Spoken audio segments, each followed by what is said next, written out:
Welcome to my channel. Kali ini kita akan kuliah hukum. Ya, kali ini pembahasannya adalah pengantar ilmu hukum. Betul sekali. Kata ilmu sering disalahartikan dengan ilmu pengetahuan, yang bahasa Inggrisnya science.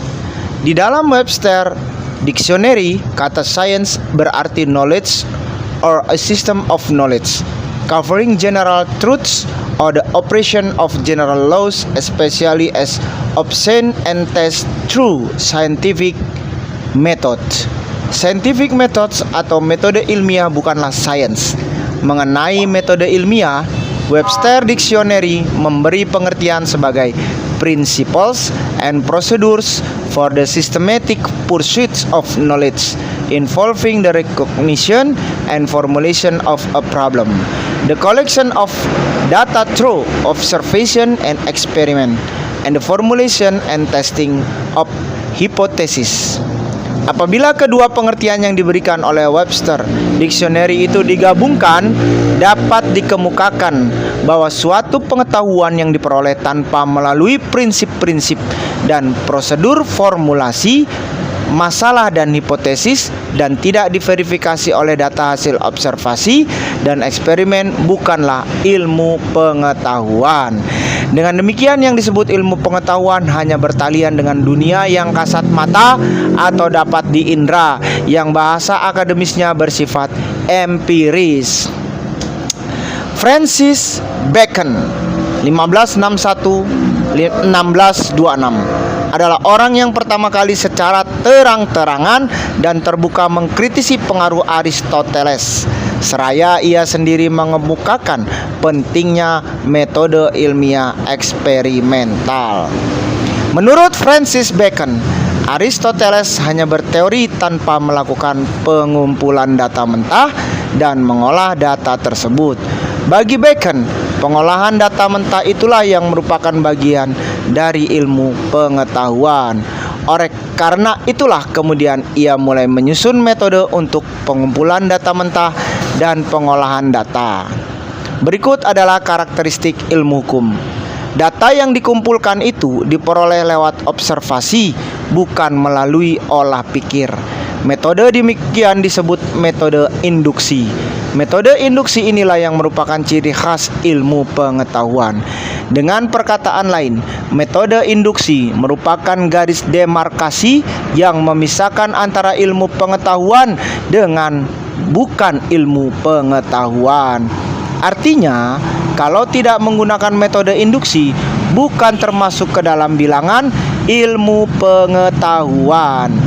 Ya, pernyataan-pernyataan ilmiah harus didasarkan atas bukti-bukti eksperimental atau yang dapat diamati, atau singkatnya atas dasar fakta, bukan atas dasar mereka yang memiliki otoritas atau atas dasar emosi, spekulasi, tradisi, kebiasaan, atau apa saja yang tidak berdasar atas fakta. Karakteristik ilmu hukum.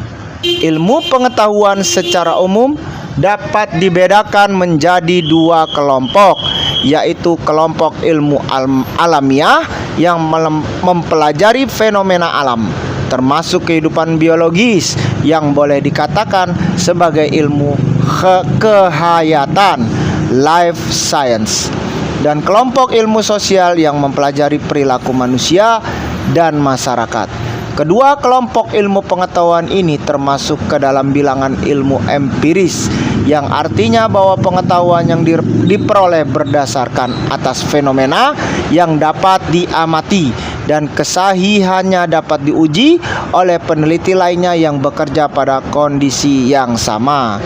Pertama kali penggunaan metode yang dipakai oleh ilmu alamiah untuk menerangkan evolusi sosial adalah seorang ahli matematika dan filsuf Prancis bernama Auguste Comte 1798-1857. Dalam bukunya Cours de Philosophie Positive 1830-1832. Karakteristik ilmu hukum yang kedua adalah Auguste Comte dipandang sebagai pendiri positivisme. Ia membedakan 3 tahap besar evolusi pemikiran manusia. Tahap pertama adalah tahap teologis, Pada tahap ini semua gejala diterangkan dengan merujuk kepada kausa yang bersifat supranatural dan campur tangan sesuatu yang ilahi. Tahap kedua adalah tahap metafisika. Di dalam tahap ini segala sesuatu dilakukan dengan cara mengandalkan kekuatan nalar. Tahap ketiga yaitu tahap terakhir adalah tahap positif. Tahap ini menolak semua pemikiran yang ada dalam filsafat dan membatasi diri kepada observasi empiris dan hubungan di antara fakta melalui metode yang digunakan dalam ilmu alamiah. Pengelompokan ilmu dengan berpegang kepada pengertian ilmu dalam bahasa Latin scientia, yaitu pengetahuan. Ilmu tidaklah bebas nilai. Ada memang yang menyatakan bahwa ilmu itu bebas nilai. Barangkali yang dimaksud adalah ilmu pengetahuan yang dalam bahasa Inggrisnya science. Memang bebas nilai, akan tetapi tidak demikian hanya dengan scientia. Ilmu dalam arti scientia ada yang bebas nilai dan ada yang membawa atau syarat nilai.